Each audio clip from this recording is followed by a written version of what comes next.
The Duplicity of Hargraves, 1902, by O. Henry. When Major Pendleton Talbot of Mobile, Alabama, and his daughter, Miss Lydia Talbot, came to Washington to reside, they selected for a boarding place a house that stood 50 yards back from one of the quietest avenues. It was an old-fashioned brick building with a portico upheld by tall white pillars. The yard was shaded by stately locusts and elms, and a catalpa tree in season rained its pink and white blossoms upon the grass. Rows of high box bushes lined the fence and walks. It was the Southern style and aspect of the place that pleased the eyes of the Talbots. In this pleasant private boarding house they engaged rooms, including a study for Major Talbot, who was adding the finishing chapters to his book, Anecdotes and Reminiscences of the Alabama Army, Bench and Bar. Major Talbot was of the old South. The present day had little interest or excellence in his eyes. His mind lived in that period before the Civil War, when the Talbots owned thousands of acres of fine cotton land and the slaves to till them, when the family mansion was the scene of princely hospitality and drew its guests from the aristocracy of the South. Out of that period he had brought all its old pride and scruples of honor, an antiquated and punctilious politeness, and, you would think, its wardrobe. Such clothes were surely never made within 50 years. The Major was tall, but whenever he made that wonderful archaic genuflection he called a bow, the corners of his frock coat swept the floor. That garment was a surprise even to Washington, which has long ago ceased to shy at the frocks and broad-brimmed hats of Southern congressmen. One of the boarders christened it a Father Hubbard, and it certainly was high in the waist and full in the skirt. But the Major, with all his queer clothes, his immense area of plaited, raveling shirt bosom, and the little black string tie with the bow always slipping on one side, both was smiled at and liked in Mrs. Vardaman's select boarding house. Some of the young department clerks would often string him, as they called it, getting him started upon the subject dearest to him, the traditions and history of his beloved Southland. During his talks he would quote freely from the Anecdotes and Reminiscences. But they were very careful not to let him see their designs, for in spite of his 68 years he could make the boldest of them uncomfortable under the steady regard of his piercing gray eyes. Miss Lydia was a plump little old maid of 35, with smoothly drawn, tightly twisted hair that made her look still older.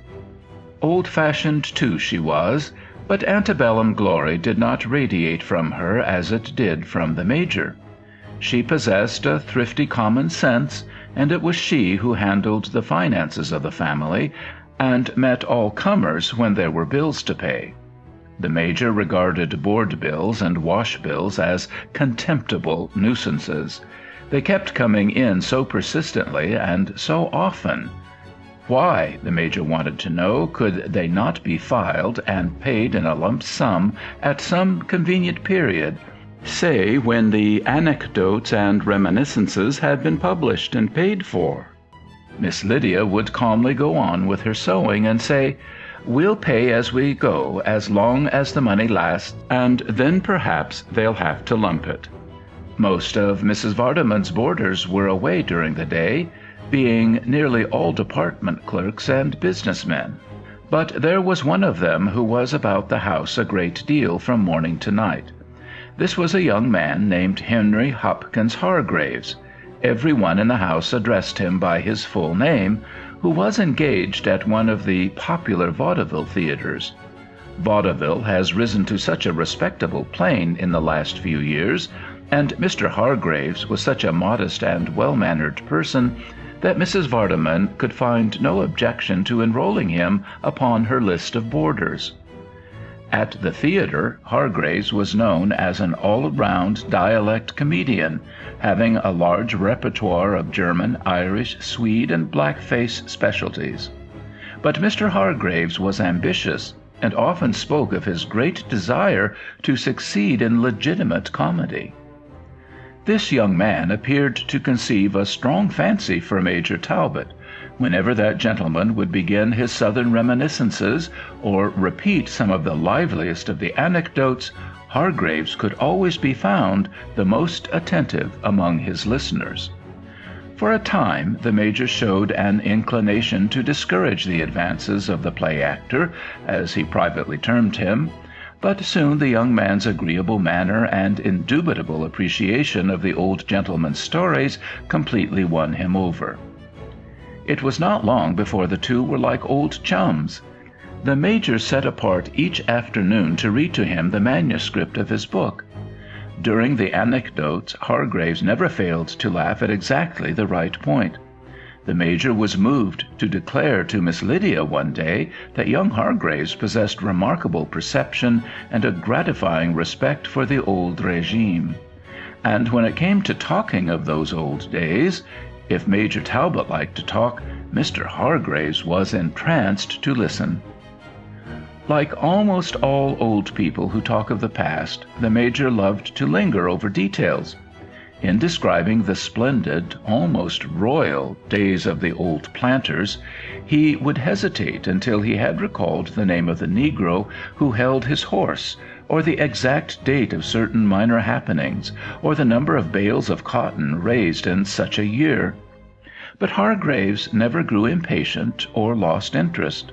On the contrary, he would advance questions on a variety of subjects connected with the life of that time, and he never failed to extract ready replies. The fox hunts, the possum suppers, the hoedowns and jubilees in the negro quarters, the banquets in the plantation house hall, when invitations went for 50 miles around, the occasional feuds with the neighboring gentry, the Major's duel with Rathbone Culbertson about Kitty Chalmers, who afterwards married a Thwaite of South Carolina, and private yacht races for fabulous sums on Mobile Bay, the quaint beliefs, improvident habits, and loyal virtues of the old slaves, all these were subjects that held both the Major and Hargraves absorbed for hours at a time. Sometimes at night, when the young man would be coming upstairs to his room after his turn at the theater was over, the Major would appear at the door of his study and beckon archly to him. Going in, Hargraves would find a little table set with a decanter, sugar bowl, fruit, and a big bunch of fresh green mint. "It occurred to me," the Major would begin, he was always ceremonious, "that perhaps you might have found your duties at your place of occupation sufficiently arduous to enable you, Mr. Hargraves, to appreciate what the poet might well have had in his mind when he wrote, 'Tired nature's sweet restorer, one of our southern juleps.'" It was a fascination to Hargraves to watch him make it. He took rank among artists when he began, and he never varied the process. With what delicacy he bruised the mint, with what exquisite nicety he estimated the gradients, with what solicitous care he capped the compound with the scarlet fruit glowing against the dark green fringe, and then the hospitality and grace with which he offered it, after the selected oat straws had been plunged into its tinkling depths. After about 4 months in Washington, Miss Lydia discovered one morning that they were almost without money. The Anecdotes and Reminiscences was completed, but publishers had not jumped at the collected gems of Alabama sense and wit. The rental of a small house which they still owned in Mobile was 2 months in arrears. Their board money for the month would be due in 3 days. Miss Lydia called her father to a consultation. "No money?" said he with a surprised look. "It is quite annoying to be called on so frequently for these petty sums. Really, The Major searched his pockets. He found only a $2 bill, which he returned to his vest pocket. "I must attend to this at once, Lydia," he said.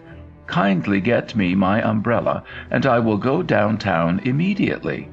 The congressman from our district, General Fulgham, assured me some days ago that he would use his influence to get my book published at an early date. I will go to his hotel at once and see what arrangement has been made." With a sad little smile, Miss Lydia watched him button his Father Hubbard and depart, pausing at the door, as he always did, to bow profoundly. That evening, at dark, he returned. It seemed that Congressman Fulgham had seen the publisher who had the Major's manuscript for reading. That person had said that if the anecdotes, etc., were carefully pruned down about one-half in order to eliminate the sectional and class prejudice with which the book was dyed from end to end, he might consider its publication. The Major was in a white heat of anger, but regained his equanimity, according to his code of manners, as soon as he was in Miss Lydia's presence. "We must have money," said Miss Lydia, with a little wrinkle above her nose. "Give me the $2, and I will telegraph to Uncle Ralph for some tonight." The Major drew a small envelope from his upper vest pocket and tossed it on the table. "Perhaps it was injudicious," he said mildly, "but the sum was so merely nominal that I bought tickets to the theater tonight. It's a new war drama, Lydia. I thought you would be pleased to witness its first production in Washington. I am told that the South has fair treatment in the play. I confess I would like to see the performance myself." Miss Lydia threw up her hands in silent despair. Still, as the tickets were bought, they might as well be used. So that evening, as they sat in the theater listening to the lively overture, even Miss Lydia was minded to relegate their troubles, for the hour, to second place. The Major, in spotless linen, with his extraordinary coat showing only where it was closely buttoned, and his white hair smoothly roached, looked really fine and distinguished. The curtain went up on the first act of A Magnolia Flower, revealing a typical Southern plantation scene. Major Talbot betrayed some interest. "Oh, see!" exclaimed Miss Lydia, nudging his arm and pointing to her program. The Major put on his glasses and read the line in the cast of characters that her fingers indicated. "Colonel Webster Calhoun, Mr. Hopkins Hargraves." "It's our Mr. Hargraves," said Miss Lydia. "It must be his first appearance in what he calls the legitimate. I'm so glad for him." Not until the second act did Colonel Webster Calhoun appear upon the stage. When he made his entry, Major Talbot gave an audible sniff, glared at him, and seemed to freeze solid. Miss Lydia uttered a little ambiguous squeak and crumpled her program in her hand. For Colonel Calhoun was made up as nearly resembling Major Talbot as one pea does another. The long, thin white hair, curly at the ends, the aristocratic beak of a nose, the crumpled, wide, raveling shirt front, the string tie, with the bow nearly under one ear, were almost exactly duplicated. And then, to clinch the imitation, he wore the twin to the Major's supposed to be unparalleled coat. High-collared, baggy, empire-waisted, ample-skirted, hanging a foot lower in front than behind, the garment could have been designed from no other pattern. From then on, the Major and Miss Lydia sat bewitched, and saw the counterfeit presentment of a haughty Talbot dragged, as the Major afterward expressed it, through the slanderous mire of a corrupt stage. Mr. Hargraves had used his opportunities well. He had caught the Major's little idiosyncrasies of speech, accent, and intonation, and his pompous courtliness to perfection, exaggerating all to the purpose of the stage. When he performed that marvelous bow that the Major fondly imagined to be the pink of all salutations, the audience sent forth a sudden round of hearty applause. Miss Lydia sat immovable, not daring to glance toward her father.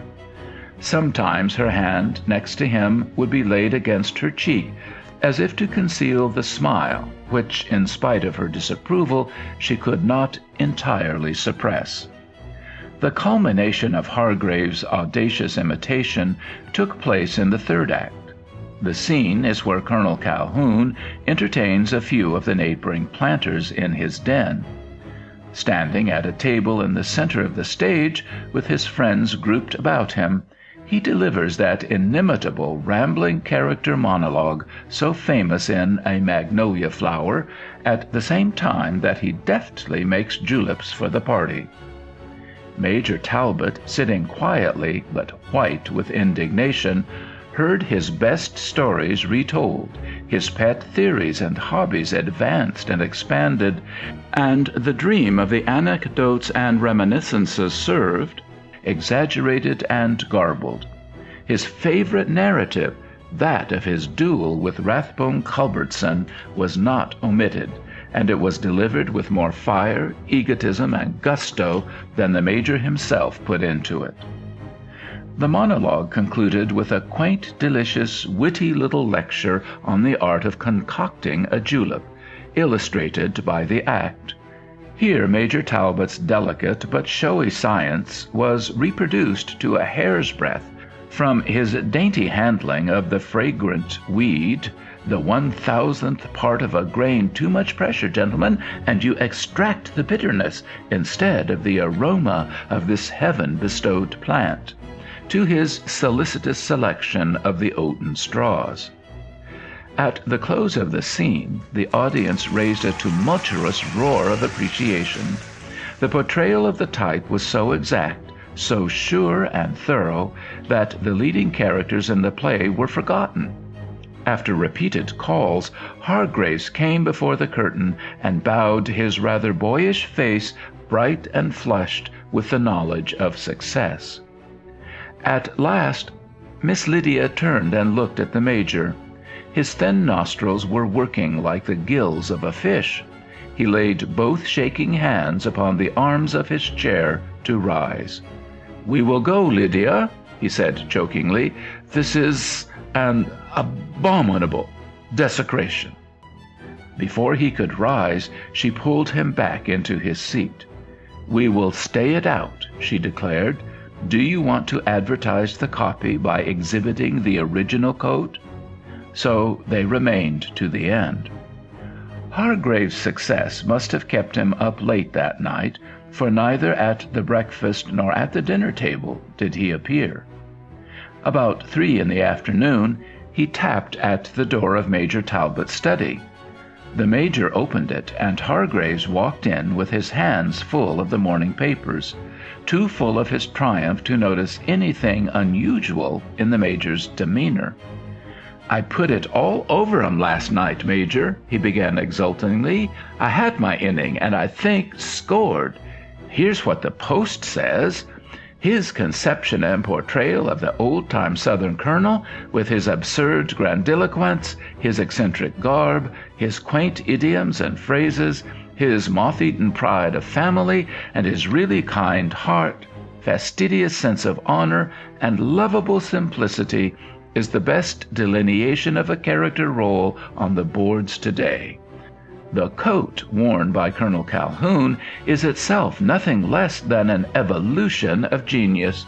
Mr. Hargraves has captured his public. How does that sound, Major, for a first-nighter?" "I had the honor," the Major's voice sounded ominously frigid, "of witnessing your very remarkable performance, sir, last night." Hargraves looked disconcerted. "You were there? I didn't know you I didn't know you cared for the theater." "Oh, I say, Major Talbot," he exclaimed frankly, "don't you be offended. I admit I did get a lot of pointers from you that helped out wonderfully in the part, But it's a type, you know, not individual. The way the audience caught on shows that. Half the patrons of that theater are Southerners. They recognized it." "Mr. Hargraves," said the Major, who had remained standing, "you have put upon me an unpardonable insult. You have burlesqued my person, grossly betrayed my confidence, and misused my hospitality. If I thought you possessed the faintest conception of what is the sign manual of a gentleman, or what is due one, I would call you out, sir, old as I am. I will ask you to leave the room, sir." The actor appeared to be slightly bewildered, and seemed hardly to take in the full meaning of the old gentleman's words. "I am truly sorry you took offense," he said regretfully.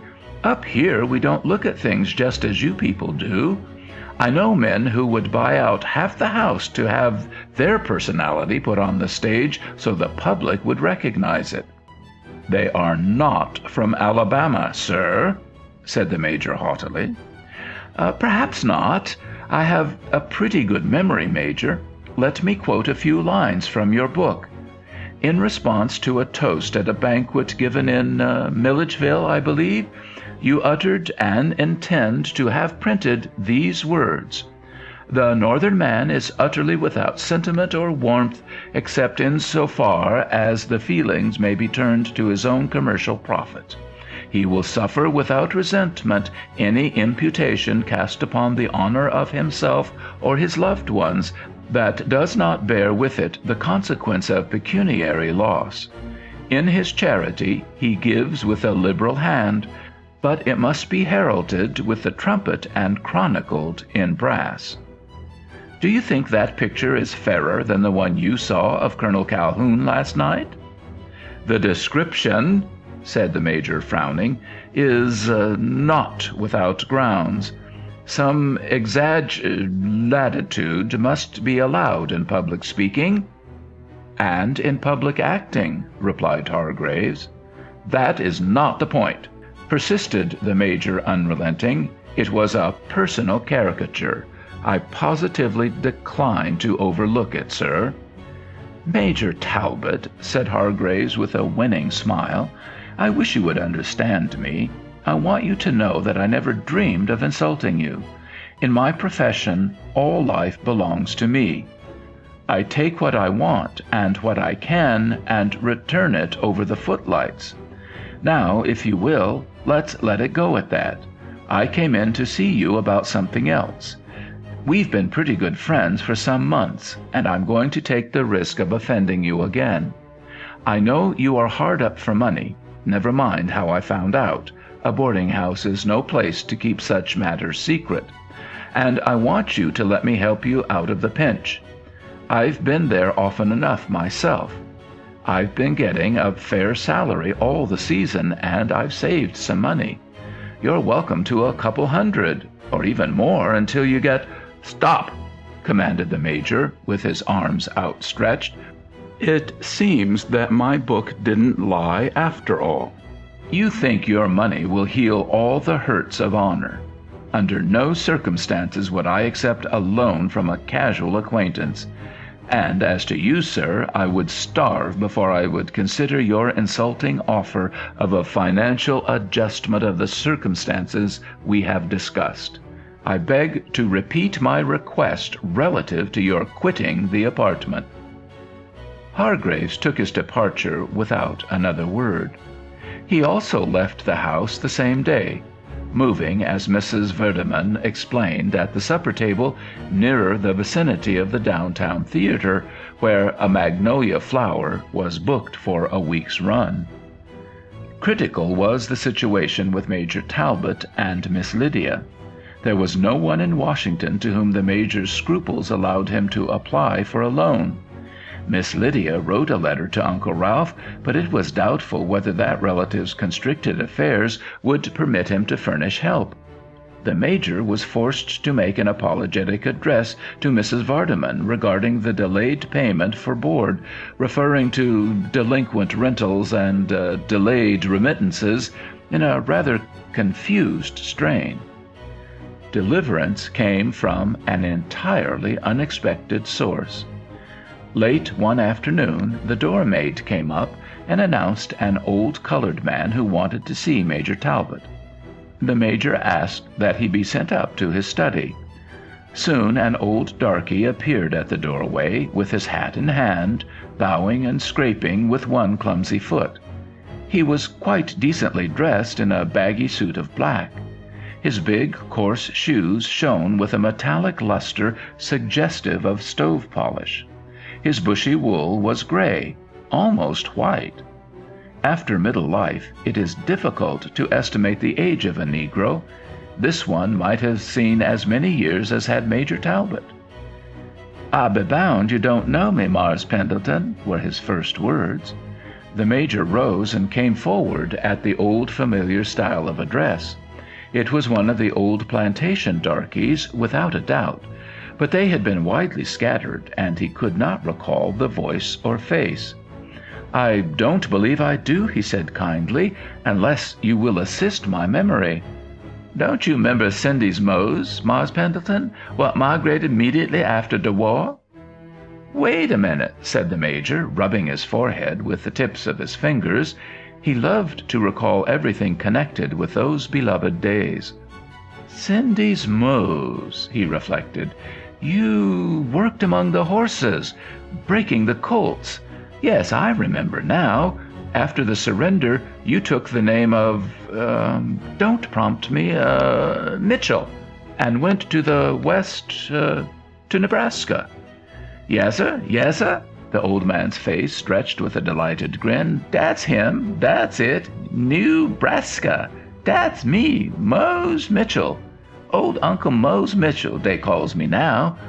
Old Mars, your pa give me a pair of dem mule coats when I left for to stop me going with. You remember dem colts, Mars Pendleton?" "I don't seem to recall the colts," said the Major. "You know, I was married the first year of the war and living at the old Follingsby place. But sit down, Uncle Mose. I'm glad to see you. I hope you have prospered." Uncle Mose took a chair and laid his hat carefully on the floor beside it. "Yes, sir. Of late I done murdy famous. When I first got to Nebraska, de folks come all round me to see dem mule coats. They ain't seen no mules like dem in Nebraska. I sold dem mules for $300. Yes, sir, 300. Then I opened a blacksmith shop, sir, and made some money and bought some land. Me and my old woman done raised up 7 chillum, and all done well except 2 of 'em what died. 4 year ago a railroad come along and started a town slam up against my land. And, sir, Mars Pendleton, Uncle Mose am worth $11,000 in money, property, and land." "Oh, I'm glad to hear it," said the Major heartily. "Glad to hear it." "And dat little baby of yourn, Mars Pendleton, one that you name Miss Liddy, I be bound dat little tad done growed up to tell nobody won't know her." The Major stepped to the door and called, "Liddy, dear, will you come?" Miss Lydia, looking quite grown up and a little worried, came in from her room. "Dar now, what'd I tell you? I know dat baby done be plumb growed up. You don't 'member Uncle Mose, child?" "This is Aunt Cindy's Mose, Lydia," explained the Major. "He left Sunnymead for the West when you were 2 years old." "Well," said Miss Lydia, "I can hardly be expected to remember you, Uncle Mose, at that age, and as you say, I'm plumb growed up, and was a blessed long time ago. But I'm glad to see you, even if I can't remember you." And she was, and so was the Major. Something alive and tangible had come to link them with the happy past. The three sat and talked over the olden times, the Major and Uncle Mose correcting or prompting each other as they reviewed the plantation scenes and days. The Major inquired what the old man was doing so far from his home. "Uncle Mose am a delegate," he replied, "to the Grand Baptist Convention in this city. I never preached none, but being a resident elder in the church and able for to pay my own expenses, they sent me along." "And how did you know we were in Washington?" inquired Miss Lydia. Dey's a colored man works in de hotel where I stops, what comes from Mobile. He told me he seen Mars Pendleton coming outen dis here house one morning. What I come for," continued Uncle Mose, reaching into his pocket, "besides de sight of home folks, was to pay Mars Pendleton what I owes him. Yes, sir, $300. He handed the Major a roll of bills. When I left, old Mars say, 'Take dem mule coats, Mose, and if it gets be so you gets able, pay for 'em.' Yes, sir, dem was his words. De war had done left old Mars po' himself. Old Mars being long ago dead, the debt descends to Mars Pendleton. $300. Uncle Mose is plenty able to pay now. When dat railroad buy my land, I laid off to pay for dem mules. Count de money, Mars Pendleton. That's what I sold dem mules for. Yes, sir." Tears were in Major Talbot's eyes. He took Uncle Mose's hand and laid his other upon his shoulder. "Dear, faithful old servitor," he said in an unsteady voice, "I don't mind saying to you that Mars Pendleton spent his last dollar in the world a week ago. We will accept this money, Uncle Mose, since in a way it is a sort of payment, as well as a token of the loyalty and devotion of the old regime. Lydia, my dear, take the money. You are better fitted than I to manage its expenditure." "Take it, honey," said Uncle Mose. "It belongs to you. It's Talbot money." After Uncle Mose had gone, Miss Lydia had a good cry for joy, and the Major turned his face to a corner and smoked his clay pipe volcanically. The succeeding days saw the Talbots restored to peace and ease. Miss Lydia's face lost its worried look. The Major appeared in a new frock coat, in which he looked like a wax figure personifying the memory of his golden age. Another publisher, who read the manuscript of the Anecdotes and Reminiscences, thought that, with a little retouching and toning down of the highlights, he could make a really bright and saleable volume of it. Altogether, the situation was comfortable, and not without the touch of hope that is often sweeter than arrived blessings. One day, about a week after their piece of good luck, a maid brought a letter for Miss Lydia to her room. The postmark showed that it was from New York. Not knowing anyone there, Miss Lydia, in a mild flutter of wonder, sat down by her table and opened the letter with her scissors. This is what she read: "Dear Miss Talbot, I thought you might be glad to hear of my good fortune. I have received and accepted an offer of $200 per week by a New York stock company to play Colonel Calhoun in A Magnolia Flower. There is something else I wanted you to know. I guess you'd better not tell Major Talbot. I was anxious to make him some amends for the great help he was to me in studying the part, and for the bad humor he was in about it. He refused to let me, so I did it anyhow. I could easily spare the $300. Sincerely yours, H. Hopkins Hargraves. P.S. How did I play Uncle Mose?" Major Talbot, passing through the hall, saw Miss Lydia's door open and stopped. "Any mail for us this morning, Lydia dear?" he asked. Miss Lydia slid the letter beneath a fold of her dress. "The Mobile Chronicle came," she said promptly. "It's on the table in your study."